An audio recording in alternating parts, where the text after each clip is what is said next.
Good evening, everyone, and the warmest of welcomes to you all. My name is John Kinder, and I teach Italian here.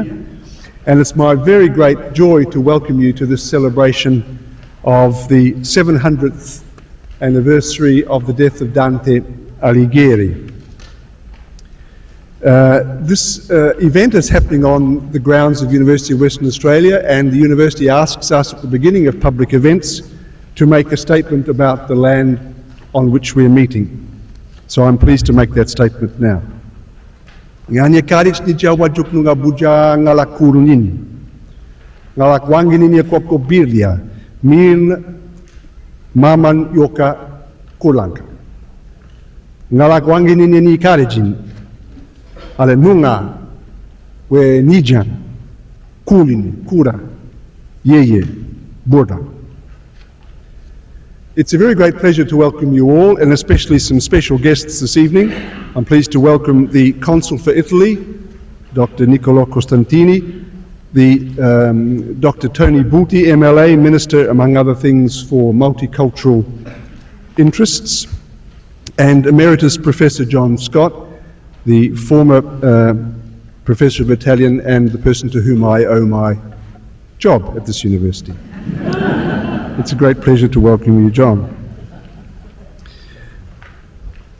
This evening aims to do two things. It aims to celebrate Dante Alighieri in the 700th year of his death by looking again with fresh and Australian eyes at his Divine Comedy.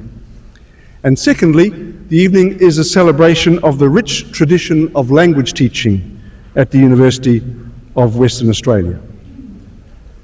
And so to begin the proceedings, I'd like to call on the Consul for Italy to say a few words to us.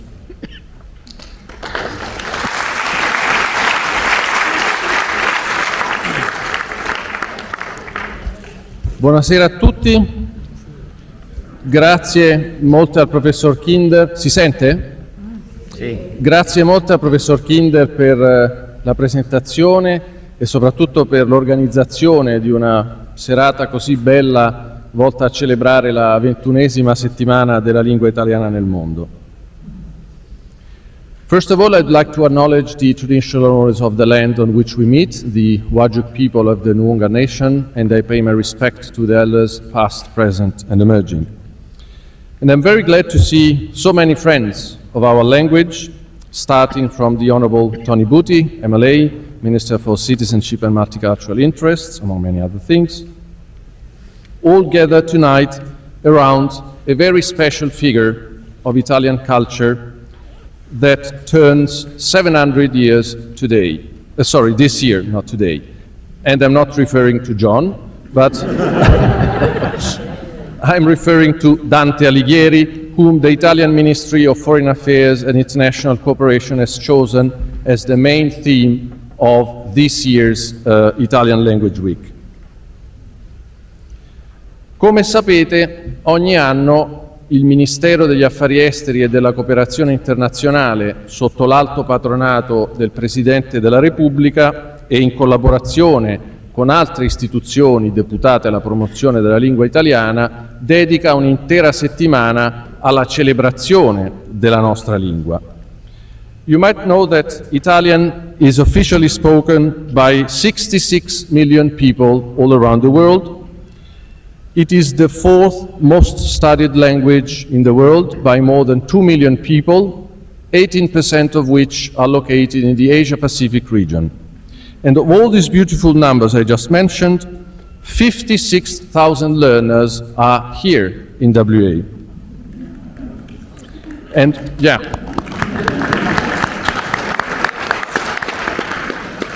And such a beautiful number is possible thanks to the extraordinary commitment of all the actors involved in the promotion and spreading of the Italian language, starting from the University of Western Australia, the Italo-Australian Welfare and Cultural Centre, the Dante Alighieri Society, the Western Australia Association of the Teachers of Italian, as well as to the continuous financial support of the Italian government and the WA government. A few days ago, during the launch event of the Italian Language Week in Rome, our Vice Minister of Foreign Affairs, the Honourable Marina Sereni, said that the Italian language is the very first ambassador of Italian culture. That is so true, perché attraverso la lingua possiamo diffondere i nostri valori, la nostra cultura, i nostri principi, attraendo milioni di persone verso le infinite storie e opportunità che l'Italia ha da offrire.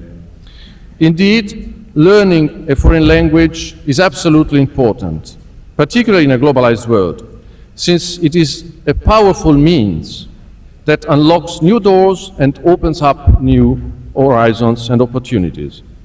Moreover, considering the challenges posed by the COVID-19 pandemic, learning a new language creates even stronger bridges between peoples and cultures, regardless of the geographical distance. Proprio per questi motivi, insieme agli attori del Sistema Italia in WA, abbiamo concepito un programma di iniziative per la settimana della lingua italiana nel mondo, di cui l'evento di questa sera è quello più importante, calendario che potete trovare anche sul nostro sito, e sempre sul sito potete anche scaricare un interessantissimo ebook prodotto dall'Accademia della Crusca, di cui il professor Kinder è rappresentante, sul tema della settimana della lingua e curato da due insigni accademici quali Giovanna Frosini e Giuseppe Polimeni.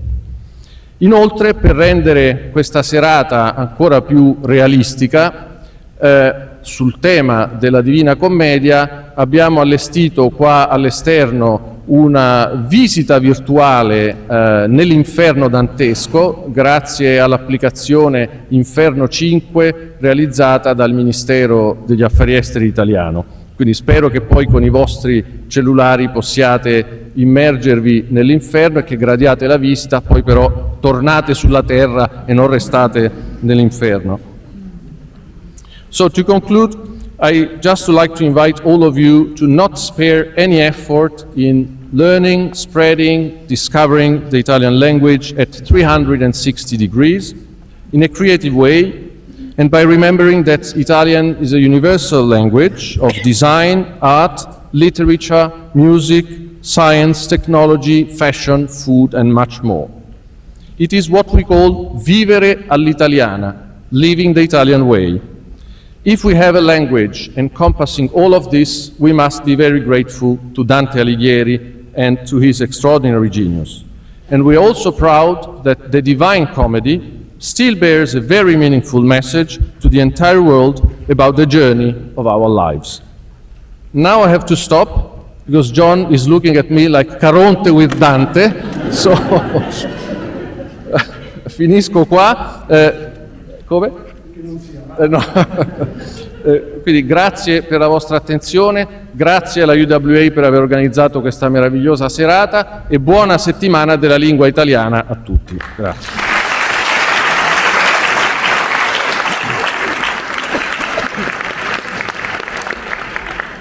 The consul got it wrong. I was watching him the way that Dante watched Virgil, hanging on his every word.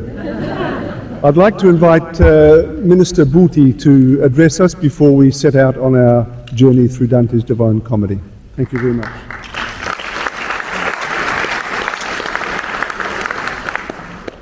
Thank you very much, John. Could I also commence by acknowledging that we do stand on the traditional land of the Whadjuk people, the Noongar Nation, and pay respects to the elders past, present and emerging. John, you would be one of the few people in Western Australia that pronounces my surname correctly.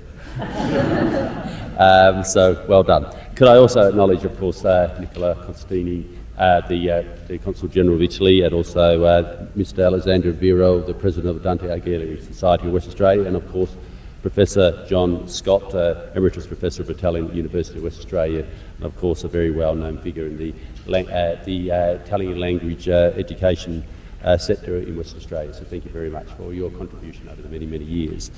Tonight we are very fortunate that we're going to watched and listened to an exceptional performance, a showcase of richness of language, and of course celebrating 700 years of Dante. I should put a caveat there. I didn't realise I'm actually doing the last reading, so I'm just started practising now. So you'll get 9 exceptional acts, and then unfortunately you have me to come up to the end. So when people ask you tomorrow what was it like to be at the Dante's Divine Comedy, you'll say that it was absolutely outstanding, and you'll forget about the last performance. So please be kind to me.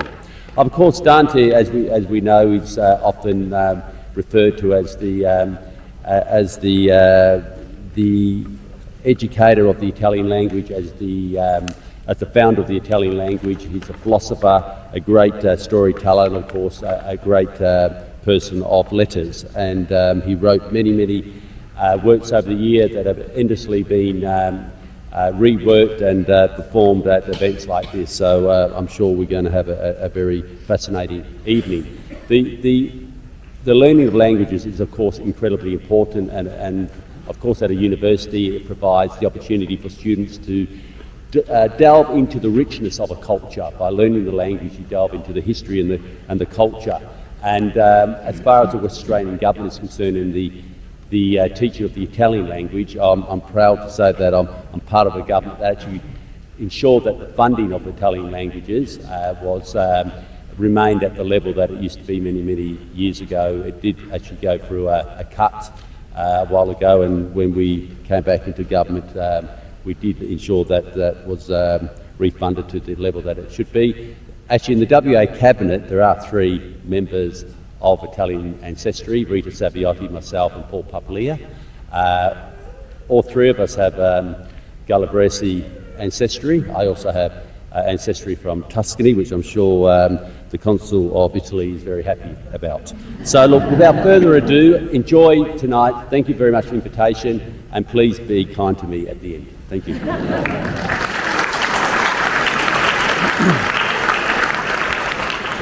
Right, well, it's time for an Italian lesson. Please repeat after me. Dulcis in fundo. No, that wasn't.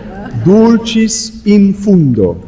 Dulcis in fundo. Good, well, it's actually Latin, not Italian at all, but Italians say it all the time. And what it means is there'll be something sweet at the end of a meal, but after the 9 readings tonight, we're going to have something very sweet at the end. So thank you very much for agreeing to do that, Ruth. So what we're about to do tonight then is to follow Dante's journey through the entire comedy. We'll be listening along the way to 10 extracts of the poem, and you might be asking, why 10? Well, Dante will tell us, of course, because 10 is the perfect number. You start with 3, the number of the Trinity, you square it, you get 9, add 1, the number of unity, and you get 10, the perfect number. But there's another reason, and that is that we teach 8 languages other than English on this campus, and if we add the indigenous language of this place and the colonial language of this place, we get 10. Now, the booklet you have in front of you, and I hope you've all got a copy in your hands of the booklet, contains the 10 readings we'll be hearing, and it's a kind of mini divine comedy, a gift from the Italian program at UWA to each of you. With the booklet, you'll be able to follow the readings tonight, either in the language we'll be hearing, or in Dante's original Italian, or in English translation. And I hope that as you take it home, you'll be inspired to try reading the thing itself, if you haven't already. The booklet also lists at the back, it lists the translations we've used, and it lists the images we'll be seeing as we follow Dante on his journey. I've tried in the selection to go as wide and varied as possible, just to make the point that artists have responded to Dante across 7 centuries and all the continents.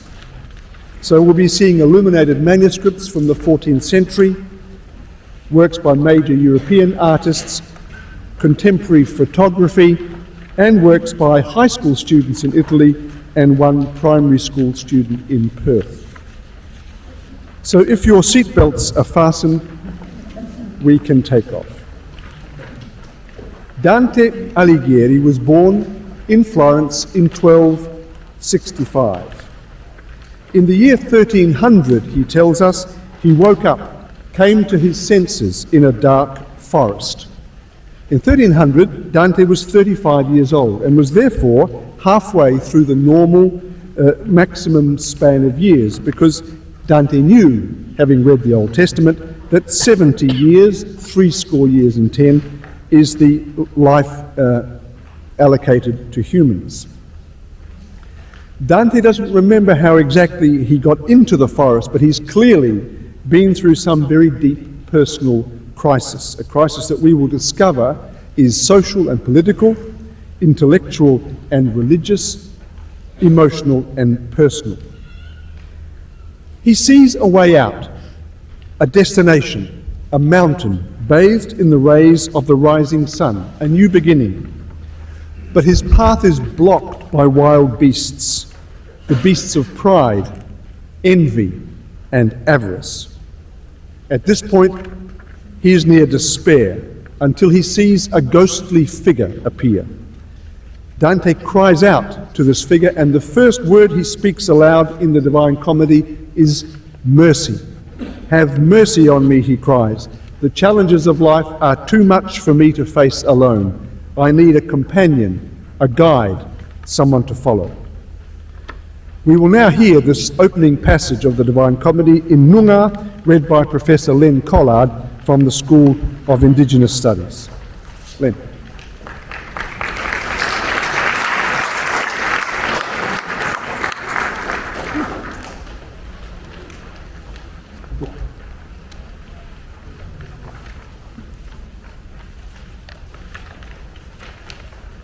Great to see so many folk here tonight.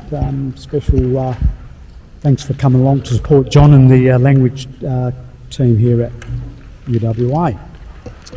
So, niti nyunga boja ngalakan yuangin nuna niti kenda nuna da kadit nyunga korangan morangan nilalang niti bojara yai ngan morangan nilalang borangan morangan niti berdia nuna kadit niti rana. Bodoan nuna kada yau koling ngan jenang ngan nuna wot koling wangin ngan biri nita bujara nuna kada wot koling and wangin nuna morang nita. Tony, next time you know what you need to do. Thank you. So, ngan duduk birit kadang ngan born bola ngan molok nining. Ngan bara kuling awun boja boyang bola bal karang badal wara ngan weran o kadich bal yam noich mokain alicha kwop janang nach pajat ngan bara ngan wangani ngan buna buja dara kul karijan burt ngan bidiwap barakul kawara ngan bokul bodak ninin bilya werangala ngan kurt weyan durn nat yura janang ni bot yaka kat yerang alicha ngang badanin kot wenyan da bat nyinin kuri kejo bal mindich wara aliwa nganyunga wardan ngara badang mokyan wuranga kumba wardan karang kurakul janang kaya ngan buna boja kora janang nyongara bula alicha noich nini ngan jena wirdu kit nunak ba bakul badalang yura dan bang aliwa Ni boko kwaja. Riba. Ba yuraba murich. Yao nga badang. Ba yuragan kul yak ba ngan but bulyaka. Jilba biraka yining. Ngang ba jananga yabaru yira kuling. Kura balapin wurak wearing. Ngan kwajala kul kut kwabading. Nyon Barna Kojul Bardang Palkarang Budayakan Da Dudayakan Kwejal Ba Oberwurt Ngan Nga Wenyan Walin Ni Ngan Yunga Janangin Balda Nining Ora Ngan bao wa wanganin, ngan karam yung nyin nunok, mam duduk ba mulok noy. Kaya.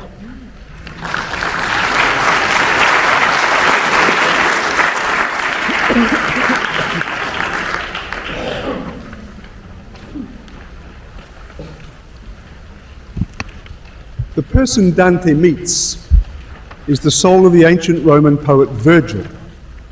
He's come to get Dante out of this hopeless situation. But he did not come on his own accord. He was sent by Beatrice. She's the woman Dante loved. All his earlier poetry and writing about love was inspired by Beatrice. When she died young, this had a big part in the crisis in which Dante finds himself. Her early death inspired him, he said, to write things about Beatrice that had never been written about any woman. Virgil offers to take Dante to the top of the mountain, but not the easy, direct way. There's another road he must take. To reach the top, Dante must first climb down. He must go into himself if he is to be ready to then move out to accomplish his full potential. And so they set out, and they come eventually to the gate of hell, which is wide and always open. Written across the top are the words many of us know, "Abandon all hope, ye who enter." Passing through the gate, Dante begins his descent into the realm of human evil. He must climb down an immense pit built on 9 levels, one for each particular kind of sin. He sees enormous crowds of damned souls, so many, he says, that he would never have believed death had undone so many. He meets individual souls and engages them in conversation. Some are famous characters from history or mythology. Some are his contemporaries from Florence and other parts of Italy. Some people he knew. In the second of the 9 circles are punished the souls of the lustful. Among the huge crowd, he sees 2 souls who seem unable to abandon their love for each other, even in the place to which love has condemned them. They are Francesca da Rimini, as Tchaikovsky called her, and her brother-in-law Paolo, with whom she had an adulterous affair. One day, the 2 of them were reading about King Arthur's queen Guinevere being seduced by Lancelot, and life imitated art, as it sometimes does. As they read of the first fatal kiss between the queen and her lover, they too gave free rein to their passion. They were discovered by Paolo's brother, Francesca's husband, who slew them both, earning himself a place lower down in hell among the traitorous murderers and consigning the ill-fated lovers to their eternal damnation. We'll now hear this passage read in Indonesian by Professor David Bouchier from the School of Social Sciences.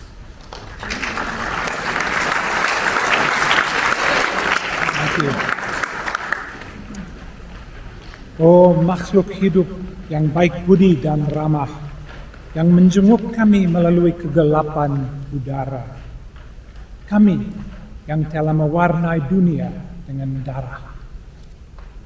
Seandainya Raja Alam Semesta menghendaki, seuntai doa kami panjatkan bagi kedamaian-Mu, karena telah bersimpati atas dosa kami. Kami akan mendengar-Mu dan menceritakan yang Kau mau, dan berbicara dengan-Mu, dan angin pun membisu. Kota tempat aku dilahirkan terletak di debu sebuah pantai, tempat sungai Po mengalir, dan beserta anak-anaknya bermuara. Cinta yang dengan cepat melekat di hati yang begitu mulia, membuatku jatuh cinta pada tubuh indahku yang dirampas tiba-tiba, dan luka hatiku masih terasa. Cinta yang tak mungkin ditolak oleh yang dicinta. Rasa cinta membuat kasihku padanya begitu dalam. Seperti yang kau lihat pada diriku, ia tetap setia. Cinta telah menuntun pada kematian kami. Lubang neraka menanti orang yang merampas nyawa kami. Itulah yang mereka ceritakan pada kami. Ketika aku ikut merasakan jiwa-jiwa yang terluka itu, ku tundukkan wajahku dan terus seperti itu sampai Virgil bertanya, "Bagaimana menurutmu?" Dan aku pun menjawab, betapa banyaknya pikiran-pikiran indah dan keinginan kuat yang harus melalui jalan derita. Kemudian aku menoleh pada mereka dan berkata, "Francesca, deritamu sungguh membuatku sedih dan iba, sampai aku mengeluarkan air mata. Katakan padaku, di saat-saat yang indah, penuh cinta, bagaimana caranya niat-niat yang tak pasti dihadapi oleh asmara?"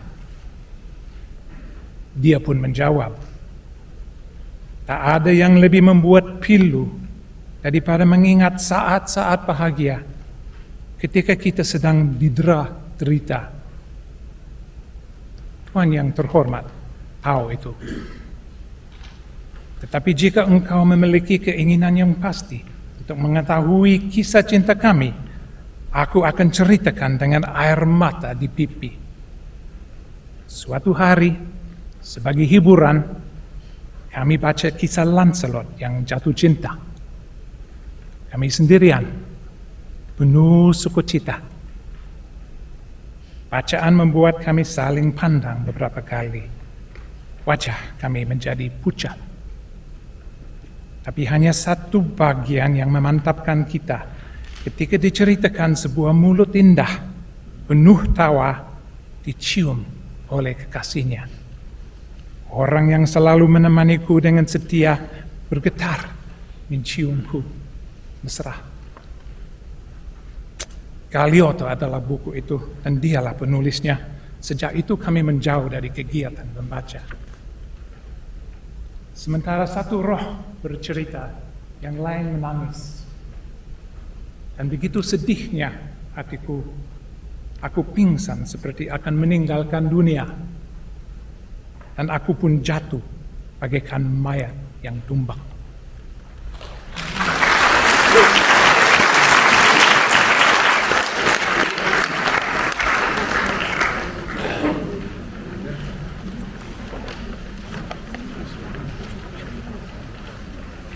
They continue down. The space becomes more cramped as the pit shrinks and the sins become more wicked. Dante contemplates the full human potential for weakness and wickedness. He encounters monsters, many from pagan, that is to say, pre-Christian mythology. He encounters enormous giants. But above all, he sees humanity suffering, as a result of misusing the gifts it receives from God. As the sins get worse, the punishments become more gruesome. Dante sees the souls of the angry writhing and kicking in a river of dark, murky water.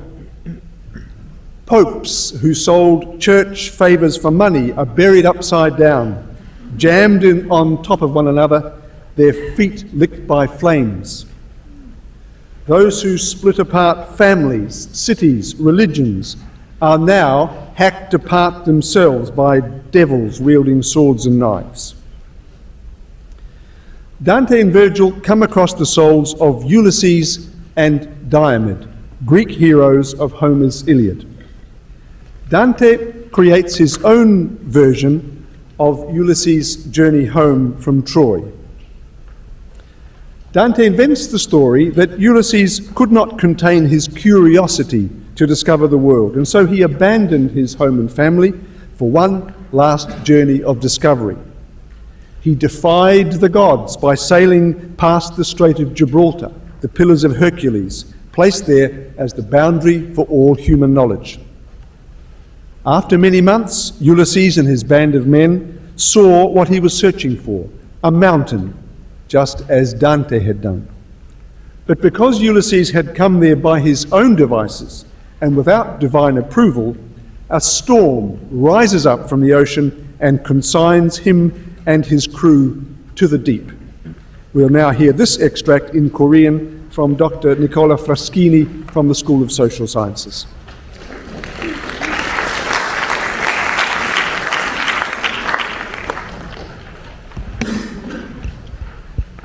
Can I say that I feel more comfortable in reading in the original language, but anyway, here we are.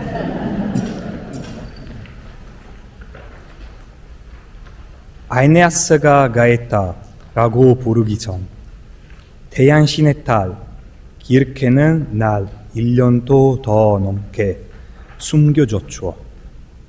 그녀를 떠났을 때 내 자식의 귀여움도 늙은 아버지의 연민도 또 내 아내 페네로페를 당연히 기쁘게 해줬어야 할 나의 신실한 사랑도 세상과 인간의 악과 가치에 대해 모조리 알고 싶은 내 가슴 속의 열정을 이겨낼 수 없었소. 그래서 나는 오직 한쪽 예배에 의지해 늘 나와 함께 했던 소수의 논유들과 함께 깊고 넓은 바다로 나왔어.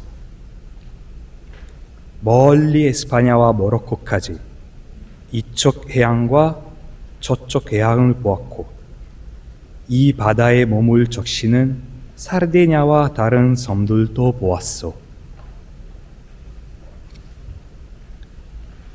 나와 논유들은 늙어갔고 몸도 둔해졌다오. 그 무렵 우리는 그 누구도 넘어가지 못하도록 헤라클레스가 벼지를 고자든 비좁은 어구에 도착했어. 오른쪽으로는 세비야를 떠난 뒤였고 반대쪽으로는 세타를 떠난 뒤였어. 나는 이렇게 말했다오. 오 형제들이여, 수많은 위험을 무릅쓰고 드디어 우린 세상의 서쪽 끝에 다다랐다. 우리에게 생명은 이제 정말 얼마 남지 않았다. 하지만 태양의 뒤를 조자 사람이 살지 않는 세상을 찾아가려는 마음을 버리지 마라. 그대들의 혈통을 생각해라. 그대들은 짐승처럼 살기 위해 태어난 것이 아니라 덕과 지혜를 따르기 위해 태어났다. 그 짧은 연설에 논녀들은 앞으로 나아가고 싶은 연망에 불타 나중에는 그들을 멈추게 할 수 없을 정도였다. 선미를 아침에 두고 우리는 미친 듯 바닥거리는 날개처럼 노를 저어서 계속 왼쪽으로 항해했어. 밤에는 다른 크게 모든 별들이 보였소. 우리국의 별들은 낮게 내려와 바다의 수면 위로 올라오지 않았어. 우리가 그 무모한 모험을 시작한 뒤 달 아래 빛이 5번이나 켜졌다가 다시 꺼졌을 무렵 산 하나가 멀리 희미하게 나타났는데 어찌나 높이 솟았던지 그런 산을 본 적이 없었어. 우리는 기뻤어. 그러나 기쁨은 금방 통곡으로 바뀌었다오. 그 낯선 땅에서 풍랑이 일어나 뱃머리를 들이받았기 때문이요. 풍랑이 우리를 배를 바닷물과 함께 세 바퀴 돌게 했다오. 네 바퀴차에 선미가 높이 솟아오르더니 뱃머리에서 떨어져 마침내 바다가 우리 위로 덮쳐왔어. 하느님께서 원하셨던 대로였다오.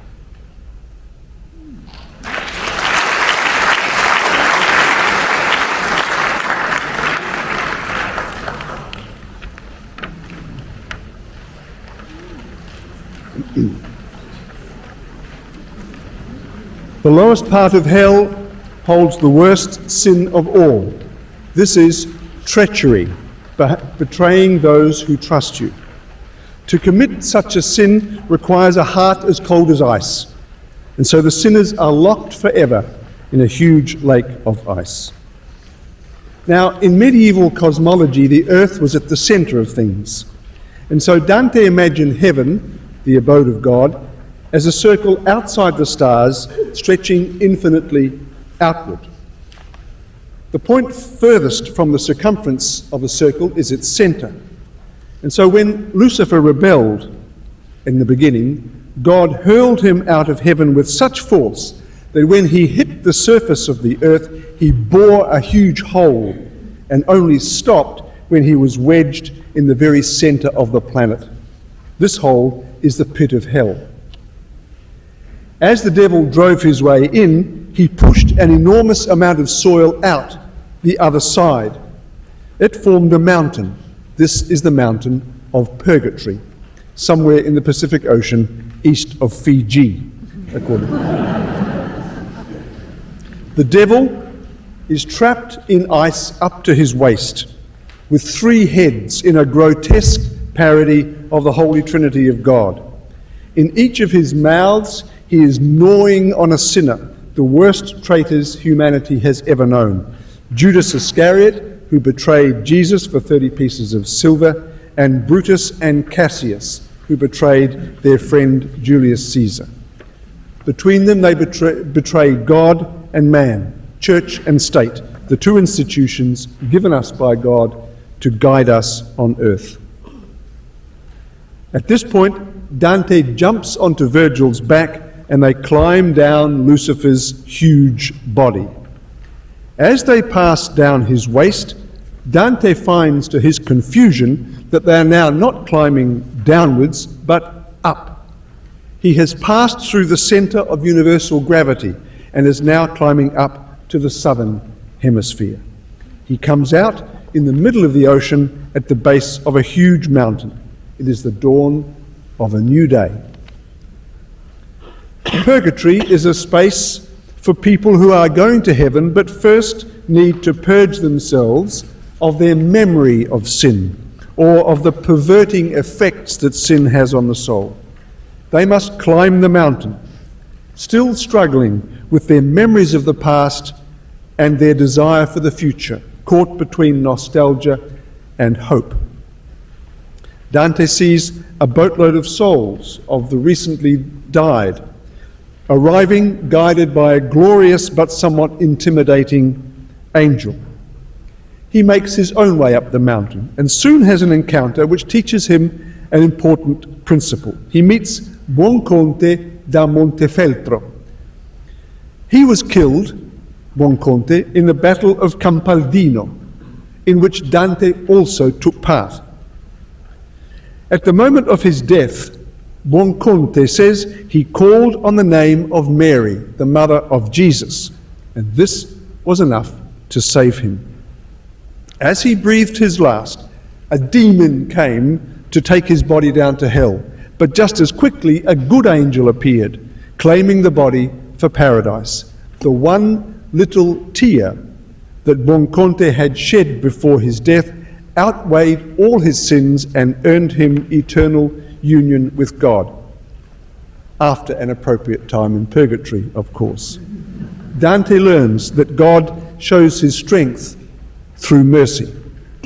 We'll now hear this passage in French from Professor Hélène Jacomard from the School of Humanities, of which I'm also a member.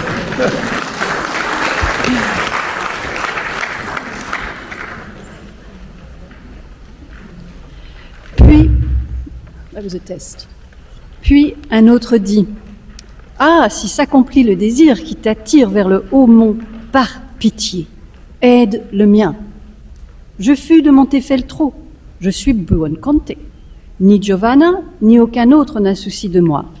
Par quoi je vais parmi ceux-ci le front bas. Et moi à lui, quelle force ou quel hasard t'a égaré si loin de Campaldino, que jamais on ne connut ta sépulture. Oh, répondit-il, au pied de Casentino coule une eau appelée l'Archiano, qui, au-dessus de l'ermitage, a sa source dans l'Apennin. Là où elle perd son nom, j'arrivais, la gorge percée, fuyant à pied et ensanglantant la terre. Là, je perdis la vue, et le nom de Marie fut ma dernière parole. Et je tombai, et seule resta ma chair. Je dirai le vrai, et redis-le parmi les vivants. L'ange de Dieu me prie, et celui de l'enfer criait « Ô toi du ciel, pourquoi de lui me prives-tu ? De celui-ci, tu emportes ce qui est éternel, à cause d'une petite larme qui me le ravit. Mais autre chose ferai-je du reste. Bien, sais-tu comment dans l'air se rassemble l'humide vapeur qui retombe en eau, dès qu'elle monte, là où le froid la saisit. Au méchant vouloir qui me cherche que le mal, joignant l'intelligence, il agita la fumée et le vent par la puissance que lui donne sa nature. Ainsi, quand le jour fut éteint, de Prato Magno au Grand Mont, la vallée se couvrit de brouillard et le ciel, au-dessus, devint si dense que l'air saturé se convertit en eau. La pluie tomba et dans les fossés regorgea ce que n'absorba point la terre. Et lorsqu'elle se fut amassée dans les grandes rivières, si violemment vers le fleuve royal, elle se précipita, que rien ne la retint. L'impétueux Archiano trouva sur ses bords mon corps glacé et dénoua la croix que de moi j'avais fait. Quand me vainquit la douleur, il me tourna sur le côté, puis de ses rapines me recouvrit et me ceignit. Ah, quand tu seras de retour dans le monde, reposé de ton long voyage, dit, après le second, le troisième esprit, souviens-toi de moi, qui suis l'Apia. Si elle me fit, me défie la marraine. Le sait celui qui auparavant m'avait, en m'épousant, mis son anneau de gemme.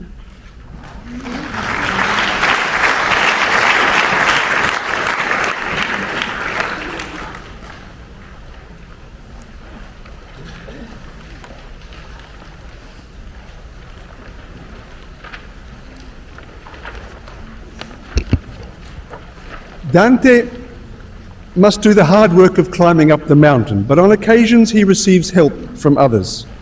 Once he dreamed he was taken from one level to the next by an eagle.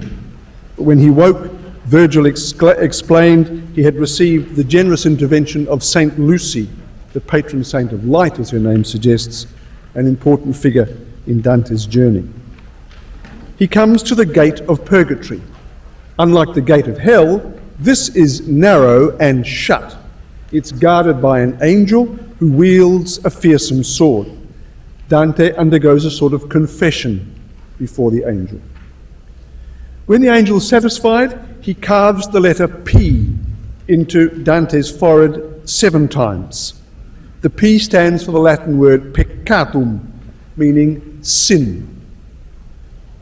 As he passes through the gates, Dante must now climb up the 7 terraces of the mountain, 1 terrace for each of the 7 deadly sins. On each terrace, he will see souls undergoing a special physical punishment to purge them of that vice. The first terrace is for the worst of the 7 deadly sins, pride. It was pride that led Adam and Eve to eat the apple. Here, the souls walk around carrying huge boulders, which force them to bend over in the position of humility. Dante, too, must bend low to speak with them. And so he sees carved on the floor and the walls images of pride and its opposite virtue, humility. He's overcome at how we humans misuse the potential that is in us. And in one of the most memorable of his many unforgettable images, he cries out to the readers, "Do you not know that we are worms born to form the angelic butterfly that soars without defences to face eternal justice?" We shall hear this passage read in German by Professor Alexandra Ludwig of the School of Humanities.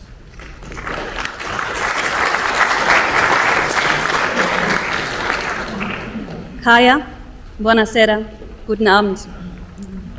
Sichtbar macht er die Red, er des Gesichts von Ewigkeit nichts Neues noch gesehen.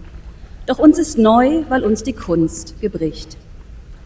Indes ich mich ergötze, hinauszuspähen, nach solcher Demut Bildern, deren Wert noch eher erhöht, durch welchen sie entstehen.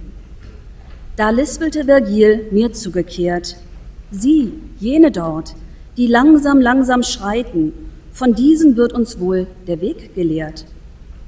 Ich ließ, da immer hier nach Neuigkeiten mein ganzes Streben war, voll Ungeduld nach dieser Seite hin die Blicke gleiten. Vernimmst du, Leser, wie sich Gott die Schuld bezahlen lässt? Nicht denke drum zu weichen vom guten Pfad und trau auf seine Huld. Mag diese Qual auch der Hölle gleichen, denk an die Volk. Im schlimmsten Falle wird nur bis zum großen Spruch die Marter reichen. Ich sprach, nur unklar seh ich und verwirrt, was dort sich naht. Sind's menschliche Gestalten, was unstet itzt vor meinem Auge flirrt? Kaum seh ich selbst ihr Bild sich klar entfalten, entgegnet er, weil erdwärts tief gebückt von schwerer Last sie Haupt und Schultern halten. Sieh, was dort unter Steinen näher rückt, sieh scharf und du entwirrst gequälte Schatten und siehst genau, was jenen niederdrückt. Stolze Christen, o ihr armen Matten, der Fuß schlüpft rückwärts, doch an Geiste blind, glaubt ihr vortrefflich, geh Erlauf vonstatten? Bemerkt ihr nicht, dass wir nur Würmer sind, bestimmt zu jenes Schmetterlings Entfaltung, des Flugs nie der Gerechtigkeit entrinnt? Was tragt ihr hoch das Haupt von stolzer Haltung?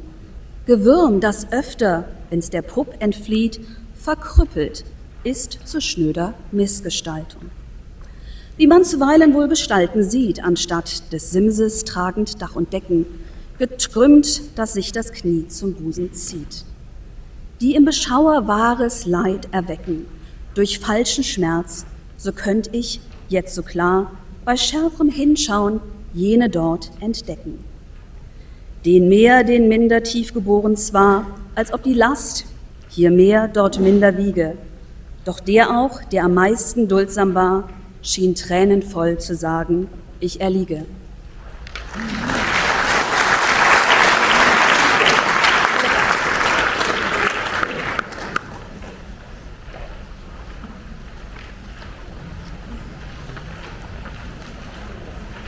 In the center of the Purgatory, and because Purgatory is the central part of the comedy, this is in the center of the whole story, Dante has to pause and rest. He fills the time with conversations about questions that torment him and torment us. These questions, I think, will probably accompany humans as long as we inhabit this planet. If God is good, why is the world such a mess? If the loving God made us in his own image and likeness, why do we do so much that is destructive to the world around us, to others, and to ourselves? The heart of the matter here for Dante is desire, reason, and freedom. All things, Dante says, have within them a primal force of attraction. Each created thing is attracted to what is right and appropriate for it. So fire, for example, obviously desires high air because flames burn upwards. As humans, we are naturally attracted to what satisfies our desires. This is the natural tendency in us, like plants naturally produce green leaves and bees naturally produce honey. Desire is the movement that keeps all things in being. It's hardwired into our DNA, we might say. Desire is our sharing in the mystery of eternal being. Dante knows that the Christian understanding of eternal being, of God, is of a mysterious community of three persons, bound together in ultimate freedom, infinite freedom, by mutual love. The very substance of being is revealed to Dante as relationship. At the heart of Dante's searching is love. Well, we were expecting this, since the motivation for writing the comedy was Dante's experience of love for Beatrice. And as a Christian, Dante knew that God is love. But he wants to tie this all together. He wants an understanding of things that includes everything. Nothing else will do. Being human, Dante says, brings with it the enormous privilege and burden of being able to choose. Fire and plants and bees cannot choose the object of their desire, and the angels in heaven no longer have any choice either. We alone have the gift of reason, our ability to relate to reality in all its dimensions, even those we cannot comprehend. As well as reason, humans have the unique gift of freedom, the freedom to choose how to use our reason to direct our desires. This is the central intuition of Dante's journey. And we shall hear this passage in Chinese read by Dr. Yu Tao from the School of Social Sciences.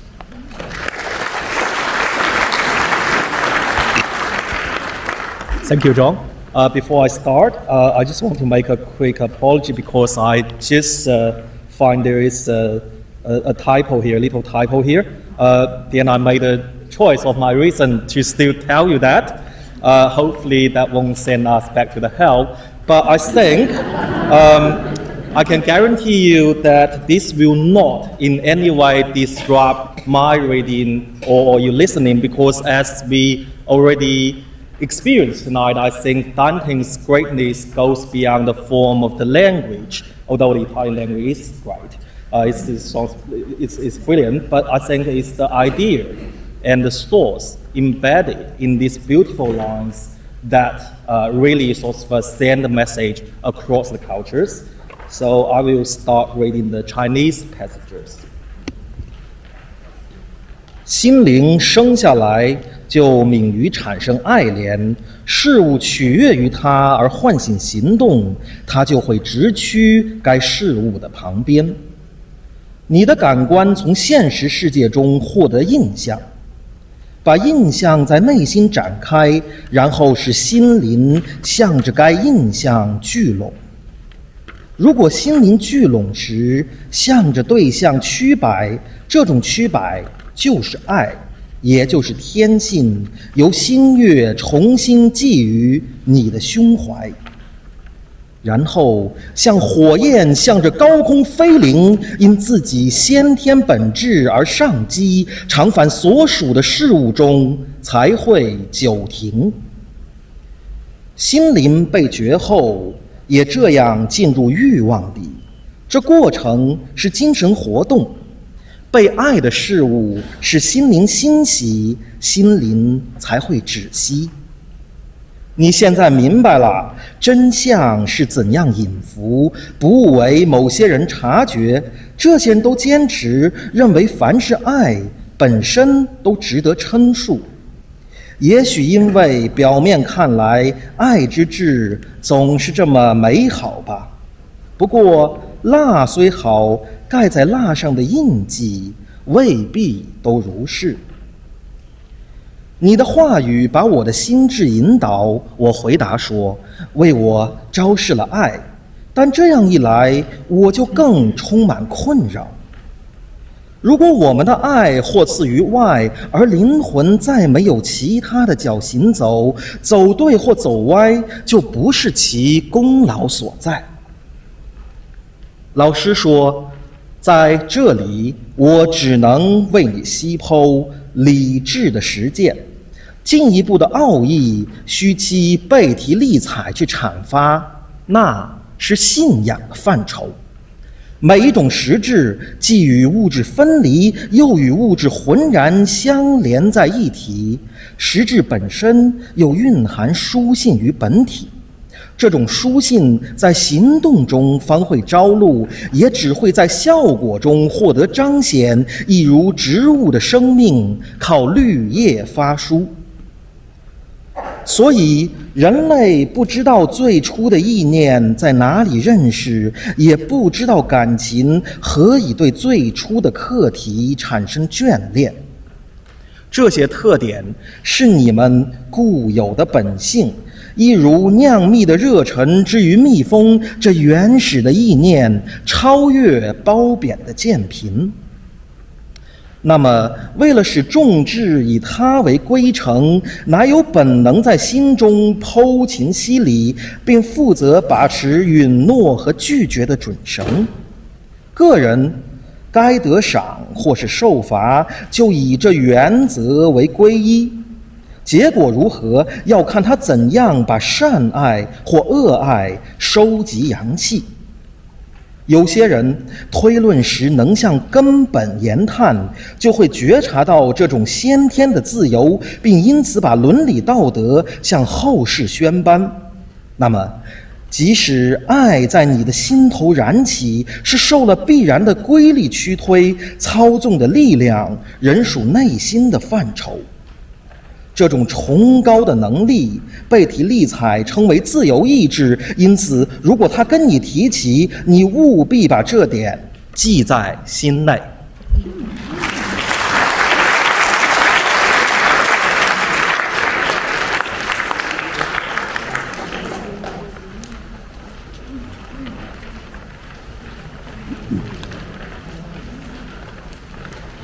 When Dante has climbed up all 7 terraces, he comes out into a beautiful garden.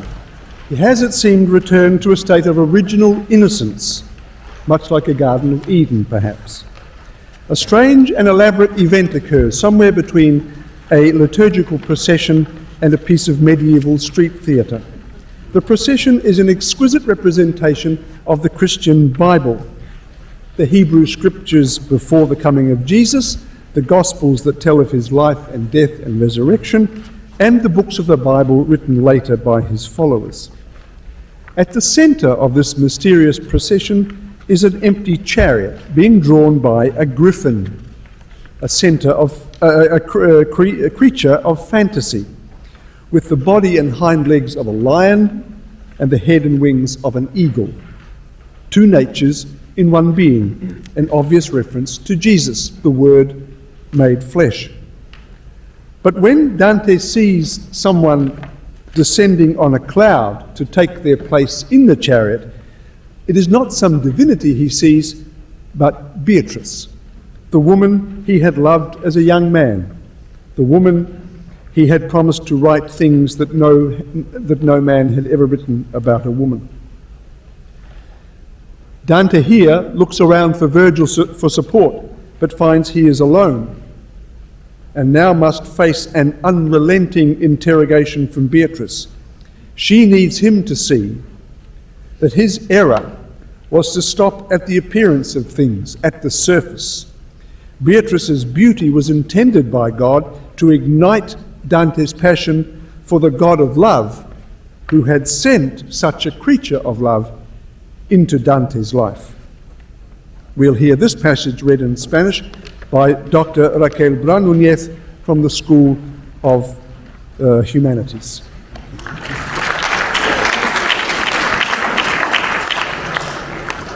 Thank you. Alguna vez del día, en el retorno, la parte del oriente vi rosada, y la otra parte con sereno adorno, y la cara del sol nacer sombreada, de modo que velado de vapores podía sostenerse la mirada. Así, entre nubes de fragrantes flores, que la angélica mano vierte arriba, y caen como lluvia de colores, sobre cándido velo, cinta oliva. Una mujer surgió con verde manto, la veste, de color de llama viva. Y el alma mía, que por tiempo tanto no se había encontrado en su presencia, trémulo de placer ante su encanto, aún sin tener del ojo la conciencia, por oculta virtud de ella nacida, sintió de antiguo amor la gran potencia. Al contemplar aquella faz querida, la alta virtud de mi temprano afecto, que en la infancia me abrió doliente herida.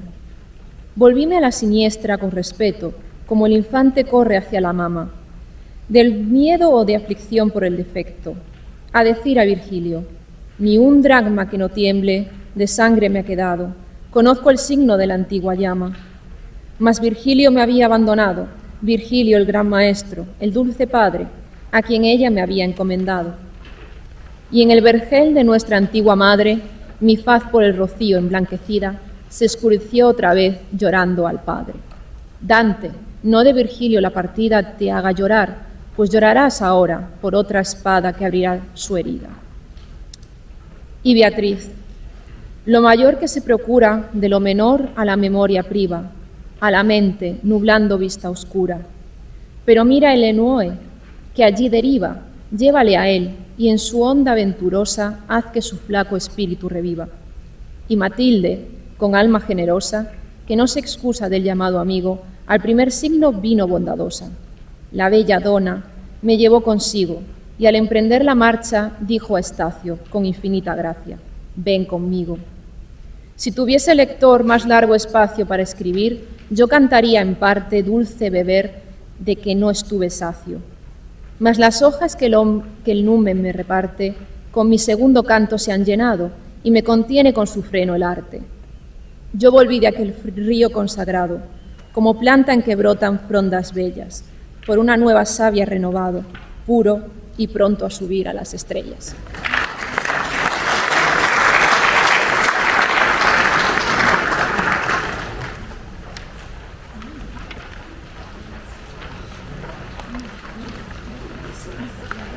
Dante is now led to two rivers. One will wash away the memory of all the evil he's committed, the other will restore the memory of all the good he's ever done. He is now ready to ascend to the third state of being, union with eternal being itself.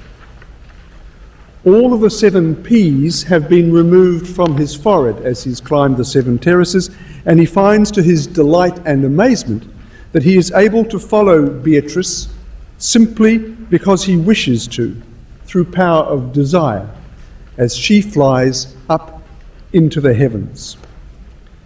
Dante is now guided by Beatrice through the 9 heavens that circle around the earth.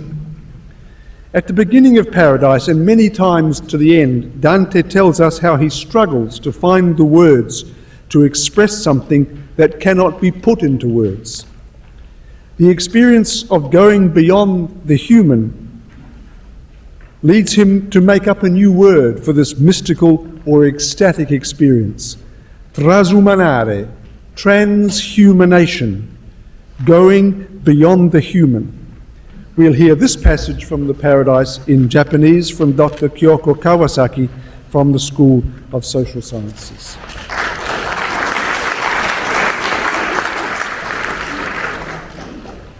ベアトリーチェはその目をひたすら常しえの輪に注ぎて立ち、我は我が目を上より移して彼に注げる。彼の姿を見るに及び、我が内、あたかもかのグラウコが己を海の神々の友たらしむるに至れる草を味わえる時のごとくになりき。そもそも超人のことたるこれを言葉に表しがたし、これゆえに恵みによりて、これが試すをへべきもの、この霊をもて垂れりとすべし。雨をすべ治むる愛よ。我は汝が最後に作りし我の一部に過ぎざりしか。これは見光にて我をあげし、汝の知りたもうところなり。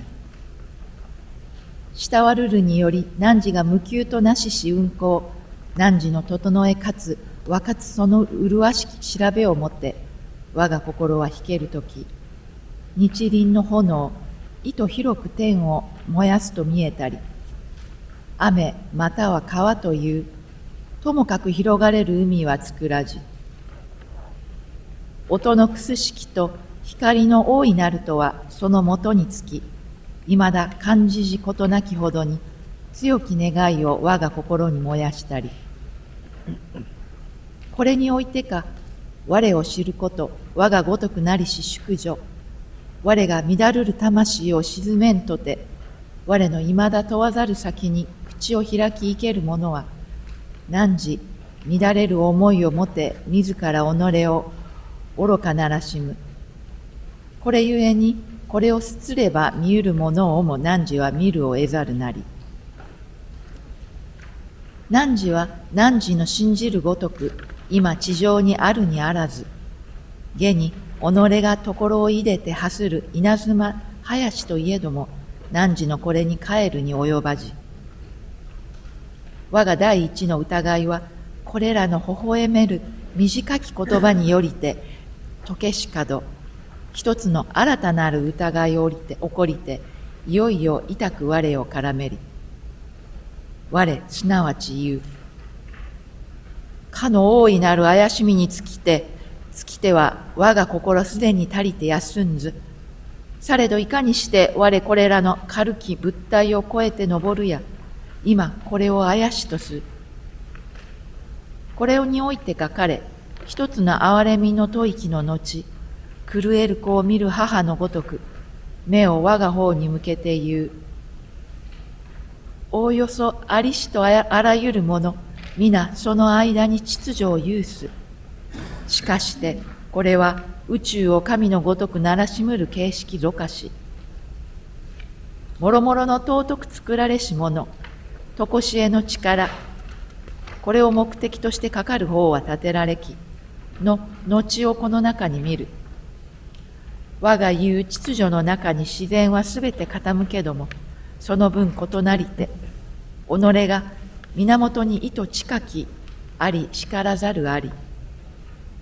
これゆえに皆己が受けたる本能に導かれつつ、存在の大海を渡りて多くの異なる港に向かう。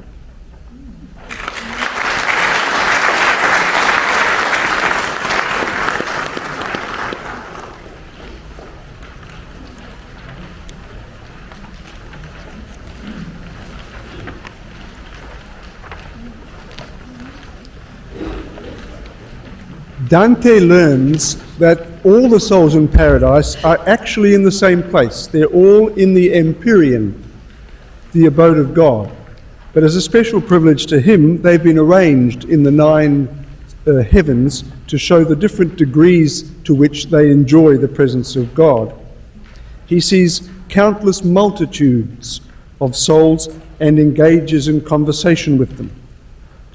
Dante's heavens are constructed on the basis of an integration of pagan and Christian virtues, the 4 cardinal virtues, prudence, justice, fortitude, and temperance, and the 3 theological virtues, faith, hope, and love. Dante sees many people and encounters individual souls. In heaven, though, he finds that each soul finds its perfect happiness in being with the others. They sing together, not just in unison, but in harmony. And when a soul speaks to Dante and says, I or my, they mean we and our. Unlike the sad stereotypes we hear these days of heaven, Dante's paradise is an exhilarating experience of movement, of light, of harmony, of colour and sound. And as Dante approaches the ultimate object of his desire, union with being itself, his desire does not decrease. His desire does not decrease, as we might expect, as if he could simply relax into a state of almost non-consciousness within God. On the contrary, Dante finds his desire grows the more it is satisfied. The more he learns to see, the more he desires to see. He's feeding on a food which, even as it quenches his hunger, makes his appetite grow. And yet his heart and mind are always grounded in this life. At one point he stops and looks back and sees all the universe at his feet, the heavens, the stars, and far off in the distance he sees the earth. He's struck by how small it is, rather like the astronauts who look back out of their space rockets. And with a mixture of affection and impatience, he describes our common home as this patch of earth that makes us so fierce. At the very end, Beatrice quietly leaves him, as Virgil had before. She goes to resume her place among the blessed. Now that Dante has learned to appreciate her beauty for what it truly is, he must turn his gaze from her to another woman. This is Mary, the mother of Jesus. And this takes us back to the beginning of the story. Because when Virgil first came to help Dante out of the dark forest, he came because Beatrice had asked him, but Beatrice had also been asked by others, and the chain goes back to Mary. The initiative in this whole story was hers. She took the first step. But to approach her, Dante needs one final guide, a third. This is St. Bernard of Clairvo, a spiritual giant of the medieval period. He will speak to Mary on Dante's behalf. The dynamic of companionship, of following one who's ahead of us on the journey, continues right to the end. And so it is Bernard who addresses Mary on Dante's behalf. He first praises Mary for her unique role in cosmic history. Among her many qualities, he describes Mary as the fountain of mercy, which again takes us back to the beginning. Because we remember the first word that Dante spoke out loud in the comedy was, "Have mercy on me." Now he has come to the fountain of mercy herself. After praising Mary, Dante asks her to allow Dante to experience the ultimate vision of God himself. And we'll now hear this prayer of Bernard to Mary, one of the most famous extracts in Italian literature, by one of the world's leading Dante scholars, Emeritus Professor John Scott.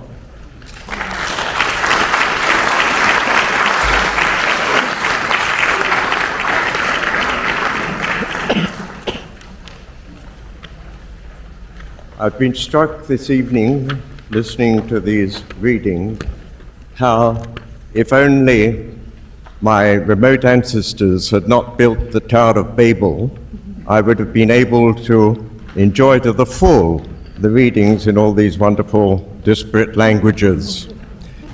It's an interesting slant on the story, the myth of the Tower of Babel, that Dante gives us in one of his works.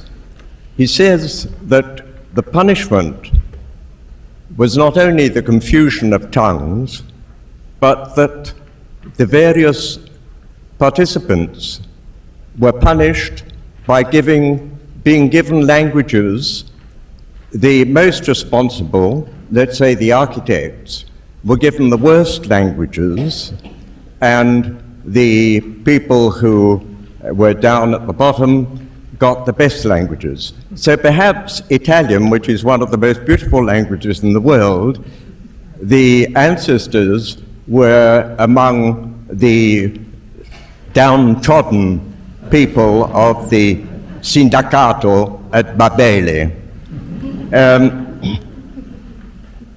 I have brought this evening to show you this, which was kept in the pocket of many soldiers, especially in the First World War. It was called a dantino, and it contains the 14,233 lines of verse that are in the Commedia, which is, of course, referred to now as the Divine Comedy. Now, of these over 14,000 verses, the whole poem is on building blocks of the terzina. If you look at the Italian, you probably will have noticed that there are groups of 3 verses, and it is in fact called terza rima. That is already, as John has referred to, the Trinitarian number, and it is 3 in 1. The 3 verses make up 1 terzina. And you have lines of 11 syllables, so you have in a terzina 33 syllables, another reference to the Trinity. Giovanni di Paolo was a Sienese painter in the 15th century, and I'd just like to point out that the wonderful blue in the images you've already seen, and this one, there was a big change in color sensibility about the year 1000. Before that, the supreme color was red. You still have it in the clothes of the cardinals of the Roman Church. And then, mainly because of the depiction of the Virgil's mantle, her cloak, in blue, and the fact that blue was the color of the kings of France. We still have in English royal blue. So you have this shift towards the blue, which is so magnificently shown, I think, by Giovanni di Paolo. I will now just ask you to look or to think of 2 words in this canto, which I shall read. One is the word piacere or piacer, which is in line 33, and most of you who know Italian will have heard per piacere and so on all the time. It means in this context beauty. And Francesca da Rimini, in Canto 5 of Inferno, if you remember, told us that she had fallen in love with Paolo because of his piacere, his handsome beauty. The other word is donna. That is a word which is omnivorous in the Italian language, but here it is the feminine of Dominus, the Lord, of course, and Mary, as she is also called, the Queen of Heaven. Can you hear me at the back? Yes? Vergine Madre, figlia del tuo figlio, umile e alta più che creatura, termine fisso d'eterno consiglio, tu sei colei che l'umana natura nobilitasti sì, che il suo fattore non disdegnò di farsi sua fattura. Nel ventre tuo si raccese l'amore per lo cui caldo nell'eterna pace così è germinato questo fiore. Qui sei a noi meridiana face di caritate, e giuso intra mortali sei di speranza fontana vivace. Donna, sei tanto grande e tanto vale, che qual vol grazia e a te non ricorre, sua disianza vuol volar sanz'ali. La tua benignità non pur soccorre a chi domanda, ma molte fiate liberamente al dimandar precorre. In te misericordia, in te pietate, in te magnificenza, in te s'aduna quantunque in creatura e di bontate. Or questi, che dall'infima lacuna dell'universo, infin qui, ha vedute le vite spiritali ad una, supplica a te per grazia, di virtute tanto che possa con gli occhi levarsi più alto verso l'ultima salute. Ed io, che mai per mio veder non arsi più che fopero suo, tutti i miei preghi ti porgo e prego che non siano scarsi, perché tu ogni nube li disleghi di sua mortalità coi preghi tuoi, sì che il sommo piacer li si dispieghi. Ancor ti prego, Regina, che puoi ciò che tu vuoli, che conservi sani dopo tanto veder gli affetti suoi. Vinca tua guardia ai movimenti umani. Vedi, Beatrice, con quanti beati per i miei preghi ti chiudon le mani. Gli occhi da Dio diletti e venerati, fissi nell'orator, ne dimostraro quanto i devoti preghi le son grati. Indi all'eterno lume s'addrizzaro, nel qual non si dee creder che si invii per creatura l'occhio tanto chiaro. E io, ch'al fine di tutti i disii appropinquava, sì come mio dovea, l'ardor del desiderio in me finii. Bernardo m'accennava e sorridea perch'io guardassi suso, ma io era già per me stesso tal qual lei voleva, che la mia vista, venendo sincera, e più entrava per il raggio dell'alta luce che da sé è vera. Da qui innanzi il mio veder fu maggio che il parlar mostra, che a tal vista cede, e cede la memoria a tanto oltraggio.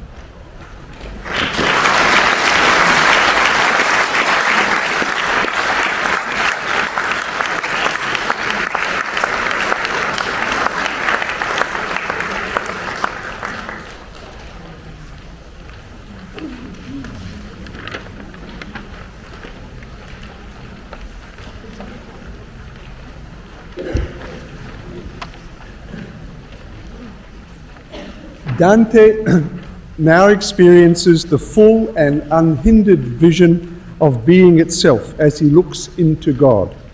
He experiences three visions.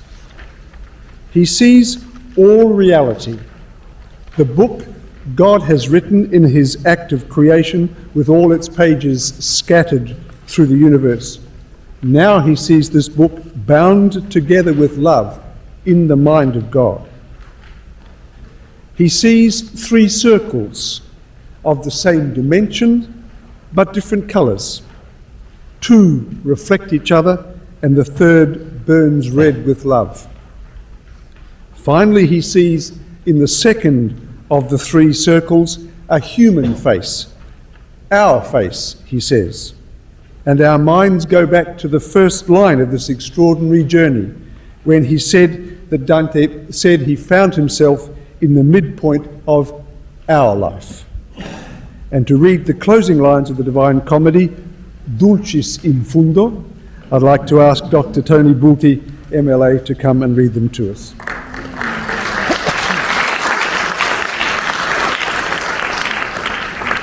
Thank you. My luck that I have to follow on from Professor Scott. What little I recall is to be told. From this point on, in words more weak than those of one whose infant tongue still babes at the breast. And not because more than one simple semblance was in the living light of which I gazed, for it is always what it was before. But through my sight, which I gazed, grew stronger, that sole appearance even as I altered, seeming to be changing in the deep and bright essence of that exalted light. 3 circles appear to me.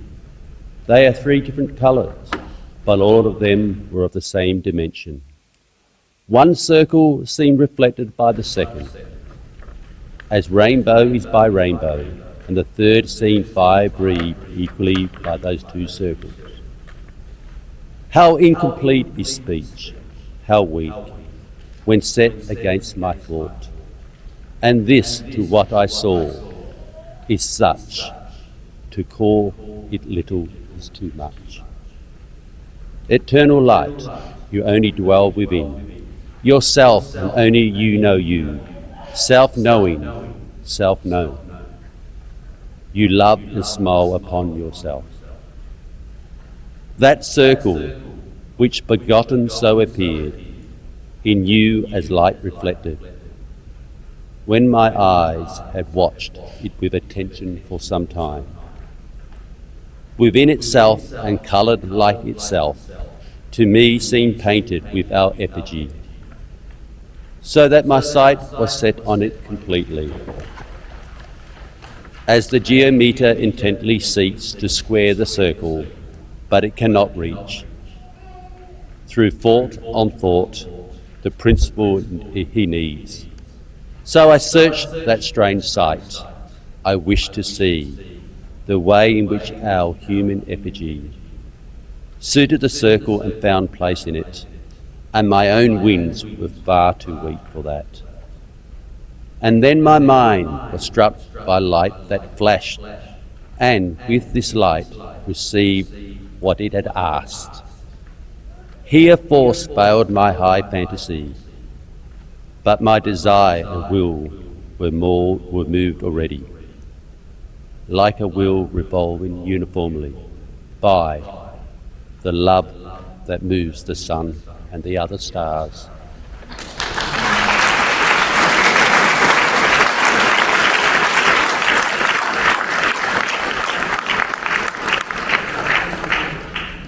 Thank you very much.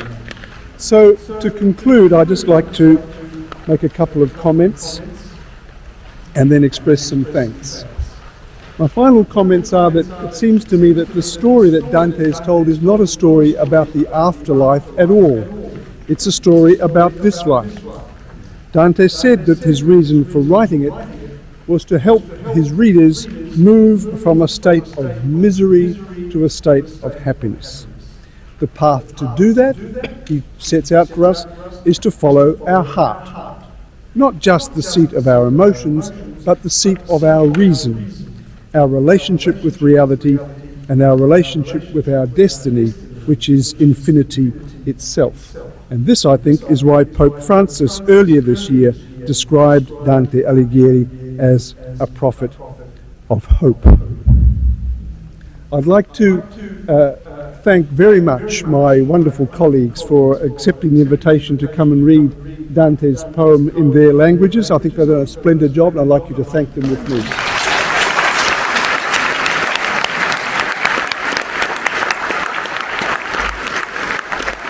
I'd like to thank our special guests, Dr. Bulti, Mr. Constantini, the Consul, and Professor Scott for coming along and participating in the event.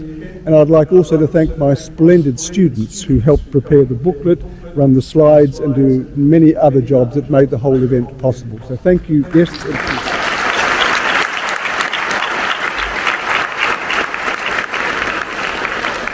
And thanks too to the Dante Society of Perth, who've been recording this evening's event, and it's been live streamed, I believe, and will be available on some wizardry somewhere on Facebook, and I think a YouTube channel at some stage in the future.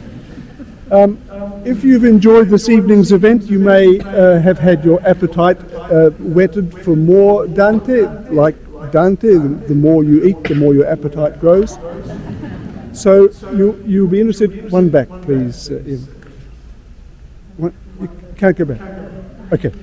So these are 3 events happening at the West Australian Museum Boulevardip in November. 3 evenings devoted to Dante. The first mostly to hell, but the second mostly to purgatory, and the third mostly to paradise. There'll be evenings featuring some talking, some reading from the comedy in Italian and English, lots of beautiful pictures, lots of vocal music. We will be hearing music that Dante heard in Purgatory and Paradise, with tunes that he may have known. They should be 3 wonderful experiences of Dante on those dates that you can see there in November. And finally, if you've been struck by the beauty and richness of the language offerings this evening, and if you'd like to come and dabble in any of the 8 languages we teach, please come and speak to some colleagues of mine who'll be at the front afterwards about the language hub here and the 8 languages we teach. So thank you all for being here tonight and sharing this with us, and good night and happy journeying.